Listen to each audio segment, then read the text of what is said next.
The ultimate budget smartphone from 2012.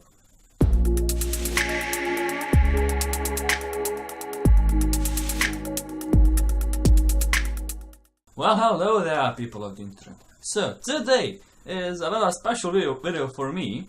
This is a Sony Xperia Tipo, my Sony Xperia Tipo, my very first smartphone that I got when I was 13 years old. This, as you probably know, is a Sony Xperia Tipo. Now, released in 2012, it was a really good budget smartphone. I don't remember how much it cost, but I know that for the money, you really couldn't get a better phone at that time and where I live. And yeah, the back cover is missing. My sister kind of snapped it when she had a phone. So first of all, I will talk about the boring stuff, the specs. So it has a single core 800 MHz CPU, 3.2-inch screen, 3.2 megapixel camera, or 3.15. I'm not sure. I don't have the list. It had, well, the internal storage. It's kind of weird. You had 4 gigabytes, and then those 4 gigabytes were separated in around 1 gigabyte for apps only, and then the rest is for media like music, pictures, and that kind of stuff. And then when you add an external memory card, it kind of messed up things. It was reading the internal memory as an external memory. Then it was confusing. But for its time, it was okay. I could install a lot of games. That was important for me. A lot of games on this thing, a lot of apps. But it really wasn't able to run all of those apps simultaneously.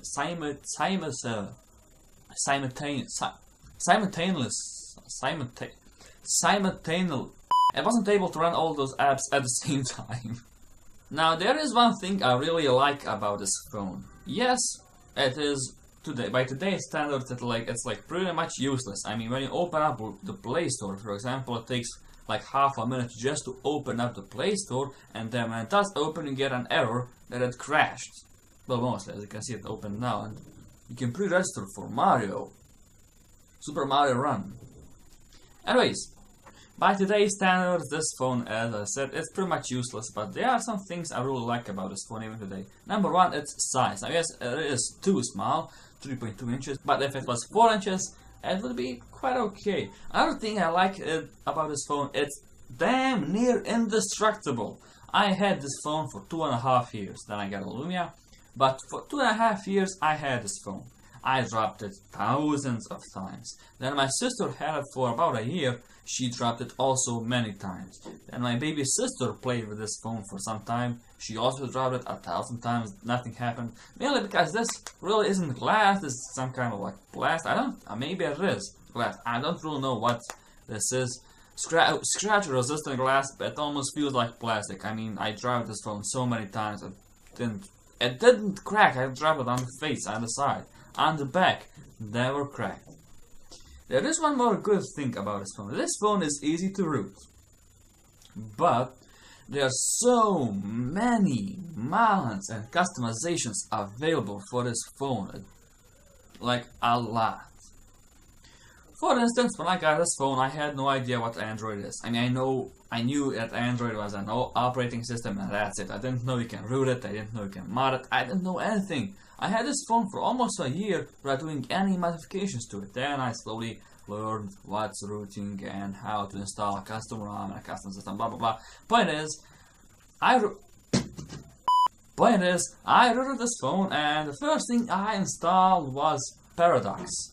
Something along those lines. A Paradox, something called Paradox. It was supposed to improve gaming performance and make games run better. But in reality, it didn't. And let's say it didn't. It did kinda help just for a bit, but it didn't really help much. Then I went back to stock. Then I installed a Jelly Bean Mini project. That was the name. And it wasn't only a skin, it also brought a lot of the features that Jelly Bean had to the Tipo.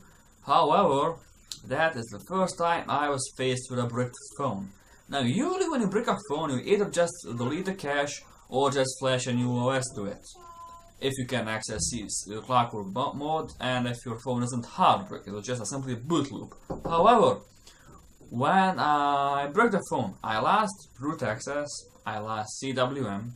My phone wasn't registered by the PC. The phone wouldn't even read the PC wouldn't even read the phone. I couldn't do anything. And then all of a sudden it just worked. That is, all of a sudden my PC was reading the phone. So for 2 days this phone was basically paper waste. It didn't do anything. So after that it was unstuck for maybe a year. I was kind of afraid to mod it again. Then I installed what was it? A Lollipop theme. Now it wasn't.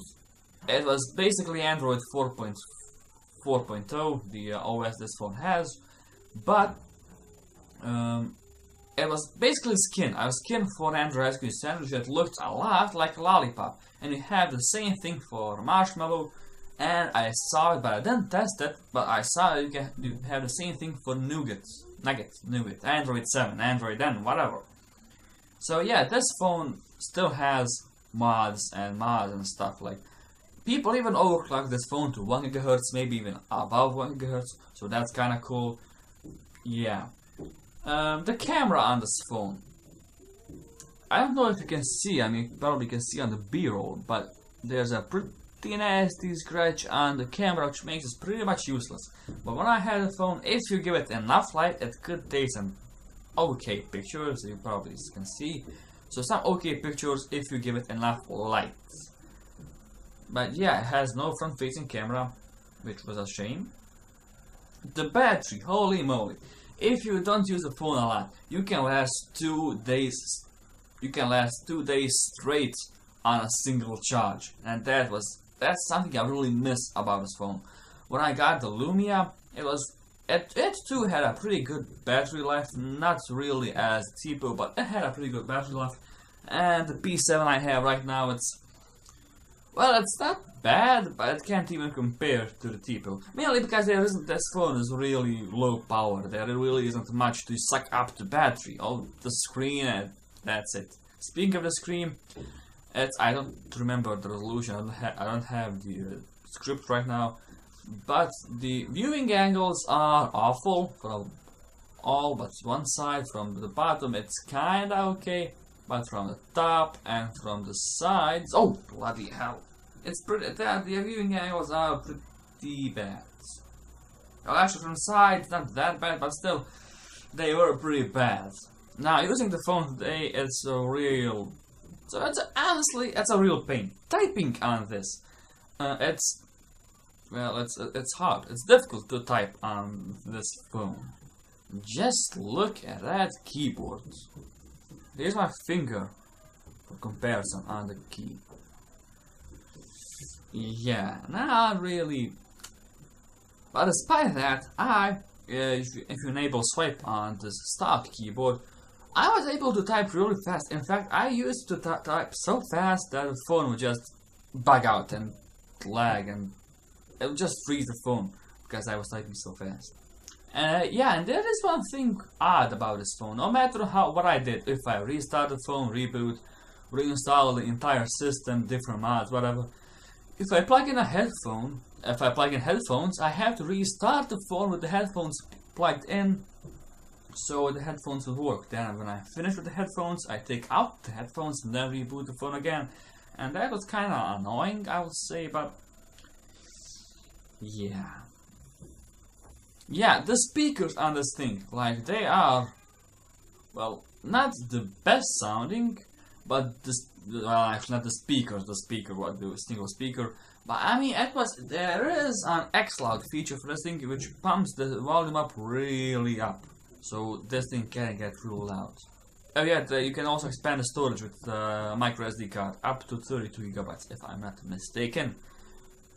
Yeah, I watch shows, I watch TV, I watch shows, I watch movies on this thing. This phone has a special place in my heart, and I will keep it as long as I can. I mean, it's my first smartphone, okay? I learned a lot on this phone. I've installed Windows 95 on this thing, and no, not just put on a VHD. Installed, I put an ISO of Windows 95 on it. First the MS-DOS ISO, first installed the Microsoft DOS, then through DOS booted up Windows 95, the installation for Windows 95. There's an app called Limbo for that. You create a VHD and first install MS-DOS, then install Windows 95, and actually, despite being really slow, it works very well. You can boot to Windows. Then after that, I got a an Office 97 ISO I found somewhere on the internet, and installed Office 95 on Windows Office 97 to Windows 95 on a Tipo. That was really cool. I was the main guy in the class. Look, my phone can run Windows 95. There's you in the camera. There's a Pringley scanning behind you. So yeah, this phone, I really do love it, and I really will keep. I mean, today it's not usable at all. I don't know. I just wanted to make this video. Oh, fucking hell! The battery came out. Yeah, the point of the video, just a throwback at this awesome phone. Yes, I mean today it's not awesome. It's terrible. It's slow. But yeah, this was my first smartphone, and the competition I had back then, it was the Samsung Galaxy Mini and the LG L3. I think those were the main competitors when this phone came out. And the major advantage of this phone is it had still running Android 4, Android touchscreen sandwich, and that was a huge deal in 2012 for a budget smartphone to run Android 4.4. 4.0.4. Well, when I got it was 4.0.3. Yeah. So yeah, thank you guys so much for watching. Tell me in the comments below, what was your first smartphone? And do you have it? And I need battery is low. Do you have your first smartphone? Do you use it today? Thank you guys so much for watching. Do make sure to like and subscribe, and I'll be seeing you. Peace.